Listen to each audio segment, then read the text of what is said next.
收睇多倫多網上電視。今日咧就係談天說地嘅項目。咁咧就今日好高興，我哋揾到咧就係錦繡中華嘅市場推廣主管封太，同我哋一齊見下面。封太你好。大家好。早晨你好。而家過年啦，同我哋啲觀眾拜下年啦。我啊首先希望大家今年咧就心想事成，身體健康，萬事勝意。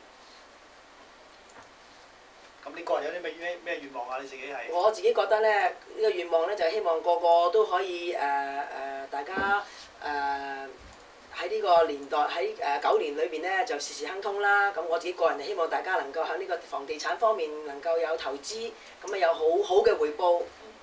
其實咧今日即係同你傾偈咧，主要就係話我知道你有個叫錦繡中華嘅項目啦。咁就啱啱響上個禮拜有推廣會嘅，係咪？係。咁我哋睇下推廣會嘅當時嘅情況。好啊，好啊，好啊。咁而家呢一個係應該係第2期㗎啦，錦繡中華。錦繡中華今次係第2期，第1期咧就2年前已經推出咗咧，就已經全部都係賣晒㗎啦。咁啊，剩翻第2期而家開始發賣啦。好啊，咁我而家睇睇當時你哋嗰個展銷會嘅情況點樣？係。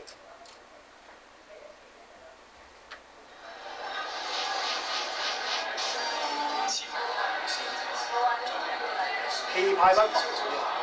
我哋當日咧就喺呢個萬錦市嘅 Warden 同埋 Harry Seven 嗰個 Hilton Suite 酒店嘅，咁當時咧大約有大概1000嘅人到場㗎，咁啊非常之墟冚啦，同埋咧個個咧都希望手快有手慢冇嘅，個個都希望能夠喺呢個9年嘅年初7啦，嗰日係人日嚟嘅，亦都係立春嗰一日，個個都希望能夠咧喺嗰日咧係揾得翻一個好正嘅鋪位，同埋希望咧先到為快嘅。咁我哋喺嗰日咧到現時為止咧，我哋已經賣出咗90%㗎啦，非常之踴躍啊！好多謝喺度，多謝大家熱烈嘅捧場啦。而家見到呢位咧就係我哋嘅董事長艾斯賓先生，佢係我哋講幾句説話。Well, Splendid China Group are a group of developers who've been building in the Chinese community now for several years. Our partner is Patrick Chang. Patrick has built many properties along Silver Star, and we have been his partner in building along the street. And when the Canadian Tire store came up, we did our best to buy it, and we're very happy. We're very fortunate to be successful to buy it, because it's in such a wonderful location. Patrick had a different vision. He had been building with us stores, retail, and his vision for this property was a little different. His vision was to build a community center, because a shopping mall is a place where people come to eat, they come to shop, and then they go home. But a community center is where people come for other reasons. It generates traffic. So there is good business and there's profit, but it's because people are coming for other reasons. It's part of the community. We hope it's going to be like Tai Kuxing and continue to develop with hotels and residential realty and residential towers. So that was Patrick's vision, to build a community center. So as you say, community center, what's included in that center? Well, the first thing you have to do for people who come to a community center is provide good traffic control and good parking. We hired the best traffic engineers in Canada. We are extending Redley Avenue. There'll be traffic lights and signals. There'll be very well ingress and egress, including designated areas for pedestrians that will work well because it's being planned carefully. But more than that, you need excellent parking, and parking has been a problem in this area. So the first thing we're building is a parking garage for 2,000 cars, and the parking garage is fully enclosed, but it's enclosed in glass. So it's going to be bright and warm and comfortable, and it will have a covered pedestrian walkway from the second floor of the parking garage directly into the second floor of the mall area. There will be a convention center on the 3rd floor. It's a very, very large convention center. be community meetings in there like the Lions Club and the York Scarborough Businessmen's Association. We have a jade market on the second floor, which is very unique. It's not just a place with jewelry counters. It will be a place where jewelers will be able to hold auctions and more events. We have a youth center and community meeting rooms on the second floor. We have restaurants on the second floor. We have a wonderful piano bar on the second floor, which is going to be very beautiful, where people can listen to music and drink tea. We don't have a liquor license yet, but we have to build it first, and then we have to make those applications. So there are a lot of features to the second floor, which is very unusual for a mall, but which is something which will be part of the community center. So how big is the site? Well, we've acquired more land. The first phase was 90,000 square feet, and that sold out virtually in 2 days. Now we're building 220,000 square feet plus the parking garage. So it's making the entire site, we're building more than 2.5 times that phase one. But we've acquired more lands, and it's interesting because we're working very closely with GoTrain. And they're wonderful people, and they too have a vision. I think they would like to see the GO station located in our building, and it makes a lot of sense because that way people can be indoors while waiting for the train. They can have a haircut, they can buy coffee, the newspaper, their dry cleaning, they can drop it off on the way to work, pick it up on the way home. So that should work very well, and it should attract tourists, not just from Hong Kong who are visiting, or from China who are visiting in the area. We hope to attract tourists from all over Ontario. So as I know that there will be phase one, you saw now signs phase two, and there will be phase three. Well, you have to be careful. You need community support, and you need the political support. We have that support in Scarborough, but we have to take one step at a time, and that's why we did phase one and now phase two. But yes, there are plans on the drawing board for further phases, for hotel, for residential, for I say the further development with GoTrain. We've developed an overflow parking area of at least 400 cars, because GoTrain is very busy during the week, Monday to Friday, when malls are a little slower. When the mall gets busy on the weekend, Saturday and Sunday, that's when Go ridership is down, and that's when the extra parking area is available. So it's working very well with GoTrain. We're very happy about their cooperation, and I hope that they're as happy with us. It's a perfect match. It's a good match. And you mentioned about this residential development also. Well, there's a lot of land to the south and also to the west, and that land is not fully utilized. A lot of the land is open storage, and the land is too valuable to continue to be open storage. So there will be residential development, but truly it is early to speak about that, but it will happen. This is the center of the Chinese community in Markham, Scarborough, and the area will continue to grow and be populated around Splendid China, around锦繡Jong. What do you think about this whole development time span? We will. Can you finish all your visions? Well, phase one will be delivered to the owners this summer. We'll have a big opening for phase one. We will then start on the parking garage for phase two, so that when phase two is finished, the parking garage will already be operational. And then we will do phase three. And I imagine that we will be here for several more years. I like it here very much. This is a wonderful community. I've made a lot of friends in this community, and I hope to be developing in the community for many years to come. As your name says, Splendid China, is that the whole project only for Chinese community or also for the mainstream? Basically, it is in the Chinese community. The development group itself, under other names, has a number of other developments outside of the Chinese area. In our brochures, you can see some of the projects that we've done. We own buildings all over central Toronto, and we've built many of them or redeveloped many of them. But Splendid China was designated basically to service the Chinese community in Scarborough and Markham. How's the market response to phase 2 development? The market response has been overwhelming. I expect that the property will be sold out, if not today, by the end of this week. So the response has been good.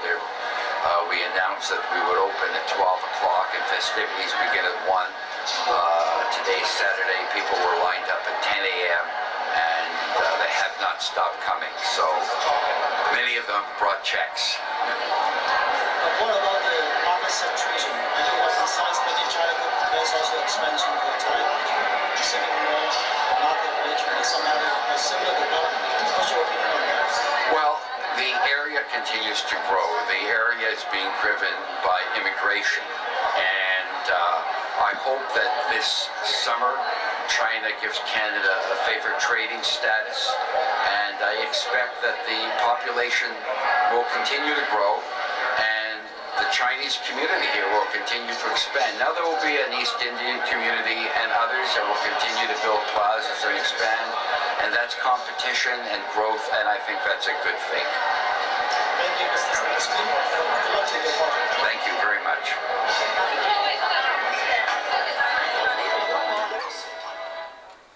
福太，頭先我聽咗我哋個斯賓總裁講嘅説話啦，咁非常之 positive 啊。咁啊未詳細介紹呢個盤之前咧，我想問一問就話，其實中華商場、中國人商場咧，喺過去幾年似乎都冇乜發展嘅喎，其實係，即係嗱，譬如我哋之前有太古啊、Market Village 啊，甚至乎幾年前有個東方啊咁，之後東方之後好似冇乜即係中華商場出現係咪？其實呢個唔係一個單止一個室內嘅中國人商場嚟㗎，其實呢個咧會喺呢演變成為一個叫做我哋可以話一個係社群、一個社區裏邊嘅一個全部都係又有唔同嘅商鋪啦，亦都有住宅啦，即係好似頭先艾斯賓先生講嘅，好似係差唔多演變到成為一個太古城裏邊咩都有嘅一個咁嘅項目嚟㗎。咁樣一個綜合性嘅項目。冇錯，綜合性。咁啊講咗啲即係我哋即係資料性嘅嘢啦，講下俾人啲人真係有興趣買，咁有啲咩資料俾到大家啦？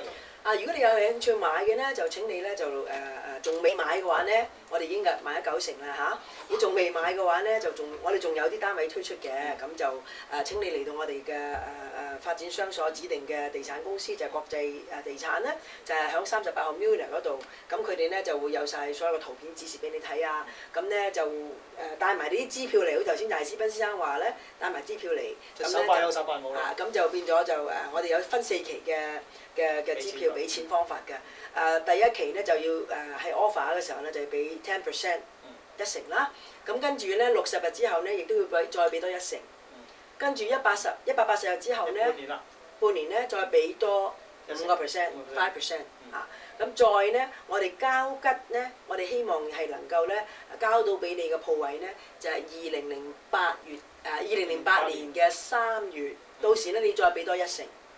咁總共咧就係3成半。譬如你個鋪位係10萬蚊嘅話咧，你就要俾3萬5蚊。咁跟住咧6萬5蚊咧，你就可以去銀行度攞按揭同埋攞貸款嘅。咁但係其實你喺頭一年只不過都係俾25%啫，其實。係咪？冇錯。最後尾個10%咧就係你08年先俾。冇錯啦，2008年俾嘅。咁啲鋪位大有幾大到？每個單位大幾錢到？個鋪位咧其實咧就係由53尺最細嘅鋪位咧，到係大約1萬尺都有。咁咧嗰個平均嘅價格咧就係由800蚊一尺至到1300蚊一尺，係我哋計實用面積嚟計嘅嚟算嘅嚇。咁咧就呢個係我哋平均嘅尺數嘅價錢。咁咧就嗰個管理費方面咧，大約係10蚊一尺啦，但係咧管理費咧就係當若係用呢個建築面積嚟到計㗎啦。咁仲有加埋有2蚊嘅推廣費啦，咁同埋加埋地稅，大約係8蚊到啦。總共係20蚊，總共夾埋嘅。譬如你一個單位100尺嘅話咧，你1年咧就要俾2000蚊呢啲咁嘅費用啦，雜費啦，我叫做包埋地稅嘅。咁你1年2000蚊咧，每個月咧就除12啦，但係都係200蚊咁上下啦。如果你100尺嘅單位，但係咧我哋實用面積100尺咧，我哋建築面積係200尺㗎咯喎。OK。咁變咗其實咧你就係乘20㗎啦，20蚊乘200尺咧就4000蚊到一年。一年。係啦。咁你除12咧就300幾蚊到一個月嘅雜費，連埋地稅嘅雜費。呢個只係 estimate， 即係我哋只係預算嘅，係啦。但係嗰個係屬於，因為係 Still 以南係屬於即係 Scarborough 區嚟㗎。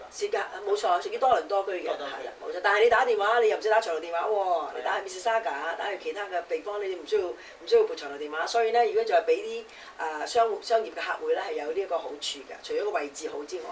佢講係有成700個 unit 咁多喎，成個西係咪啊？我哋大約冇咁多，我哋係1樓有275個單位，2樓有307個單位。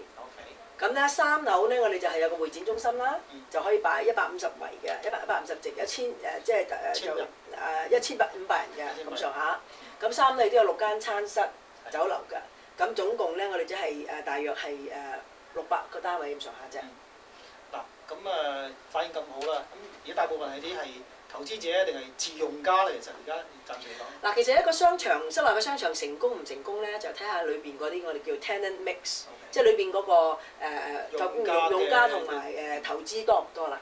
我哋咧首選咧係用家嘅，因為變咗咧太多投資者嘅話咧，就變咗時候咧個個都唔開業嘅話咧，咁嗰個商場咧就會炒家咧，我哋就唔係咁想炒家嘅。所以我哋嘅發展商咧就係唔俾轉名嘅，即係我哋我哋就希望能夠多啲嘅用家嚟到呢度，變咗一個係差唔多一個室內嘅中國城，可以咁講啦。咁就以後咧亦都係個旅遊點，咁希望能夠有更多嘅發揮嘅空間。咁希望有發揮嘅空間咧，咁就大家投資買賣房地產又有漲價升值嘅空間啦。即係你可以自用得，將來你唔用啦，轉賣出去嘅話，呢度可能都賺到錢。係，同埋呢個係一個特殊嘅商機嚟嘅，因為好似你頭先話齋咧，即係唔係咁多呢啲咁嘅室內嘅商場。冇錯。咁變咗我哋咁競爭都會有，但係咧我哋呢一個咧就係我哋嗰個規劃啊各樣咧都係 in place 嗰個 zoning， 我哋就係而家想都係申請個 density 嘅啫。所以變咗我哋嗰個我哋到嗰個發展嗰陣時咧，我哋配合到大家係2年到咁嘅發展咯。嚇。頭先阿斯賓都講過啦，佢話除咗移民即係人口多啦，或中國移民多嘅話，咁佢哋都嚟到可能要安居樂業。即係創業嘅話，可能就話即係做買鋪位、做自己生意都其中一個趨勢嚟嘅。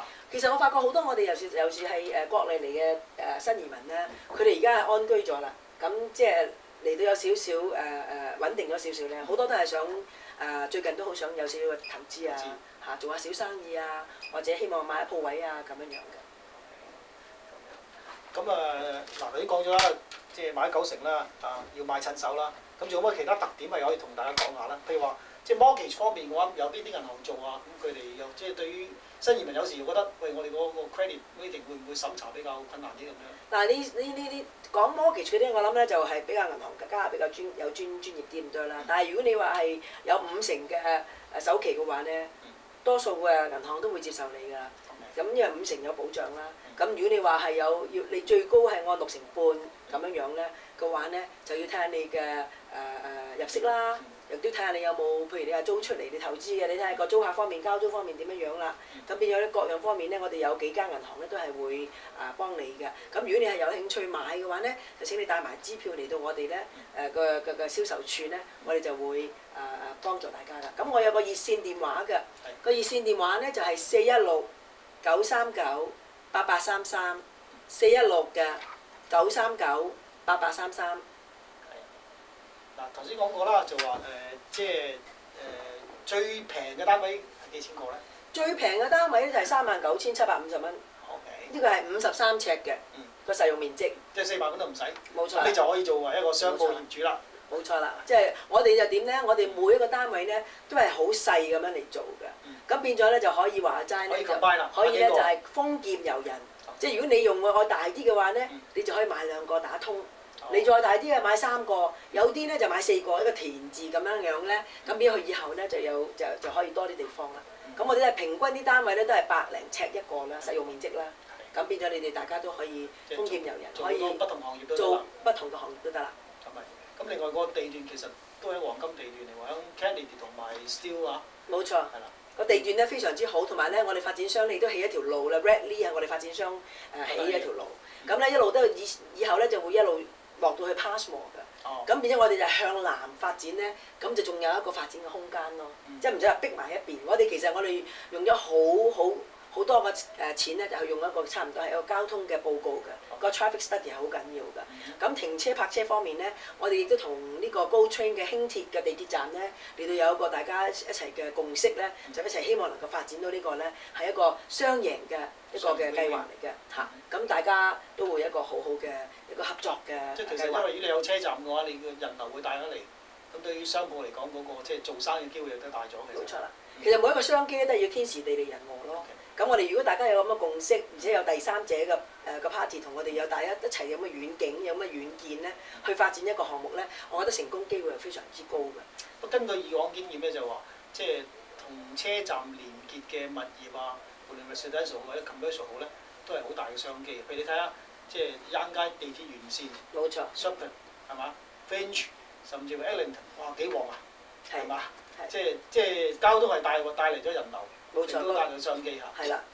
咁高村今次做高村又比較少啲咁嘅方案，我諗會唔會呢個第一次有嗰個發展？呢其實係高村差唔多係第一個計劃嚟嘅，第一次咁嘅嘗試嘅。咁變咗即係希望大家都係以後有咁嘅潛質嘅話咧，就大家再有繼續合作機會咯。哦。咁啊，即係話住又住喺嗰度，買嘢嗰度，跟住翻工亦都係個車站。咁非常成行成市，非常之好嘅。我哋見到而家咧就係反應非常之熱烈啦。